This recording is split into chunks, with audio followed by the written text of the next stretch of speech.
बिस्मिल्लाहिर्रहमानिर्रहीम। अस्सलामु अलैकुम वरहमतुल्लाहि वबरकातुहू। उम्मीद करता हूँ आप खैरियत से होंगे। अल्लाह ताला आपको खैर आफियत से रखे और दोनों जानों की खुशियाँ नसीब फरमाए। औलाद नाफरमान है और बेनमाजी है और अपने वालिदैन की वो इज़्ज़त और अदब नहीं करती, तो उसके लिए ऐसा कोई वजीफ़ा बताएं ताकि वो फर्मा बदार हो जाए। तो उसके लिए सूरह इखलास 2 नफल सलातुल हाजत पढ़ के 2 नफल सलातुल हाजत पढ़ कर आप सूरह इखलास 100 बार आप पढ़ के अपने बच्चे के लिए दुआ करें ताकि वो नेक हो जाएं और नमाजी बन जाएं।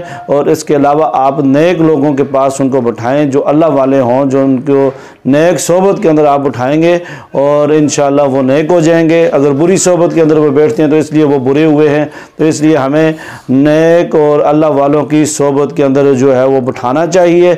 और जब वो बच्चे ऐसे मामला करेंगे और ऐसी सोबत इख्तियार करेंगे तो इंशाअल्लाह वो नेक भी होंगे, नमाजी भी होंगे, तहज्जुद गुजार भी होंगे, परहेज़गार भी होंगे, खिदमत गुजार भी होंगे, ताबेदार और फरमाबरदार भी होंगे। तो हमारी सिर्फ बच्चों की सोबत जो है वो सही नहीं है, इसलिए बच्चे नाफरमान हो जाते हैं।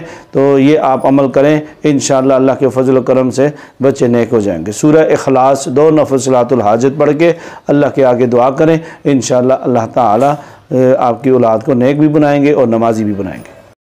मज़ीद अच्छी वीडियोस के लिए हमारे चैनल को सब्सक्राइब करें और बेल आइकन के बटन को दबाएं और आगे शेयर करें। शुक्रिया, जज़ाकल्लाह।